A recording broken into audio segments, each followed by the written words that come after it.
একজন প্রশ্ন করেছেন যে বাসার কাজের মেয়ের সাথে কেমন আচরণ করা দরকার। একটা ভিডিও দেখলাম, কাজের মেয়েকে গাড়ির পিছনে করে নিয়ে যাওয়া হচ্ছে, এটাকে বলে ব্যাগ ডালা। এই ব্যাগ ডালায় নিয়ে যাওয়া হচ্ছে।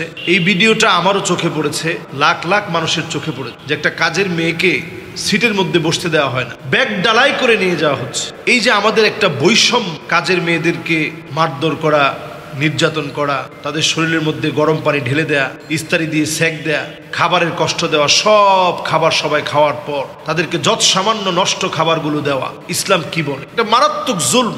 নবী করিম সাল্লাল্লাহু আলাইহি ওয়াসাল্লাম মানুষের অধিকারের ব্যাপারে এতটাই সচেতন ছিলেন। নবীজি সাল্লাল্লাহু আলাইহি সাল্লাম বলছেন, আতুল আজির আজরাহু ক্বাবলা ইয়াজিফা আরাকাহ, ঘাম শুকানোর আগে শ্রমিকের অধিকার নিশ্চিত করো। নবীজি সাল্লাল্লাহু আলাইহি সাল্লাম এত আদর করতেন আনাস রাদিয়াল্লাহু তাআলা আনহুকে। 10টা বছর নবীজির খাদেম ছিলেন। একবারের জন্য নবীজি জিজ্ঞাসা করেন, আনাস এই কাজটা কেন তুমি করো নাই? 10 বছরে একবার নবীজি জিজ্ঞাসা করেন। এতটা রহম দিল ছিলেন আল্লাহর হাবিব সাল্লাল্লাহু আলাইহি ওয়াসাল্লাম। নবীজির কাছে বড় হয়েছে যায়েদ বিন হারিসা রাদিয়াল্লাহু তাআলা আনহু ওয়া আরদাহু। নবীজির পালক পুত্র বলা হতো ওনাকে। বাপ নিতে আসছে, বাপ বলছে, আপনি এতদিন আমার সন্তানকে লালন পালন করলেন, আজকে আমি নিয়ে যাব, অনেকদিন পর সন্তানকে পেলাম, আর দেরি করবো না, আজকে সন্তানকে নিয়ে যাব।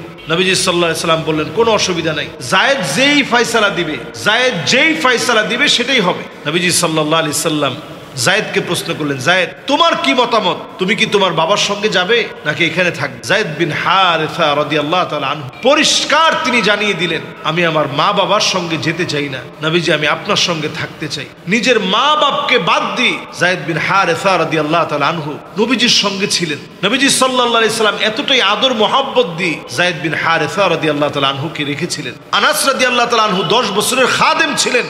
একবারের জন্য নবীজি বলেন নাই এই কাজটা কেন এইভাবে করলা, কেন করো নাই, এরকম কোনো প্রশ্ন করে নাই। আনাস রাদিয়াল্লাহু তাআলা ছোট্ট মানুষ ছিলেন, খেলার ছলে ভুলে গেলে নবীজি সাল্লাল্লাহু আলাইহি সাল্লাম মুচকি হাসি দিয়ে বিষয়টা উড়িয়ে দিতেন।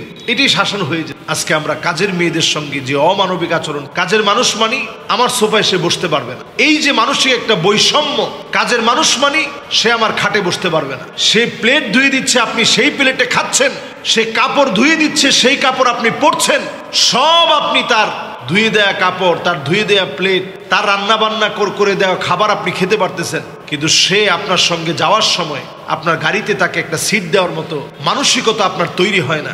ব্যাগ ডালাতে তাকে আপনি বসায় নিচ্ছেন। এটা তো একটা ভিডিও আপনাদের চোখের সামনে প্রকাশিত হয়ে, এরকম হাজারো নীরবে কাজের মানুষের উপর অত্যাচার করা হয়। এটা মারাত্মক ধরনের জুলম। নবীজি সাল্লাল্লাহু আলাইহি সাল্লাম শুধু এই বিষয়ে কথা বলেন, নবীজি সাল্লাল্লাহু আলাইহি সাল্লাম এটাও বলেছেন, একটা উটের চোখে পানি দেখে নবীজি সাল্লাল্লাহু আলাইহি সাল্লাম বললেন, আহারে এই উটটাকে না খাইয়ে এত পরিমাণ তুমি কষ্ট দিচ্ছ, আফালা তাত্তাকিল্লাহ ফি হাদিহিল বাহিমা আল্লাতী মাল্লাকাকাল্লাহু ইয়্যাহ। এই উটের ব্যাপারে আল্লাহর কাছে কঠিন জবাব দেওয়া লাগবে, কেন তাকে তুমি খাবার দাওনি? একটা উটকে যদি আপনি কষ্ট দিয়ে যদি খাবার না দিয়ে জবাবদিহিতার কাঠগড়ায় দাঁড়াতে হয়, তাহলে একটা কাজের মানুষ, কাজের ছেলে, কাজের মেয়ে যাদেরকে আপনি কষ্ট দিচ্ছেন, খাবার দিচ্ছেন না, কি জবাব দিব আল্লাহর আদালত? প্রত্যেকের এই প্রশ্নে আল্লাহর সামনে সেদিন দণ্ডায়মান হওয়া লাগবে যে তুমি তোমার অধীনস্থ যারা ছিল তাদের সঙ্গে তুমি কেমন আচরণ করেছো। নবীজি সাল্লাল্লাহু আলাইহি সাল্লাম বিদায় হজের ভাষণেও এই বিষয়ে আমাদেরকে গুরুত্ব দিয়ে বারবার তাকিদ দিয়েছেন। ইন্তেকালের পূর্বেও নবীজি সাল্লাল্লাহু আলাইহি সাল্লাম ইন্তেকাল হয়ে যাবেন, দুনিয়া ছেড়ে চলে যাবেন, সেই মুহূর্তেও নবীজি সাল্লাল্লাহু আলাইহি সাল্লাম বলছিলেন, আসসালাহ আসসালাহ আসসালাহ ওয়া মা মালাকাত আইমানুকুম।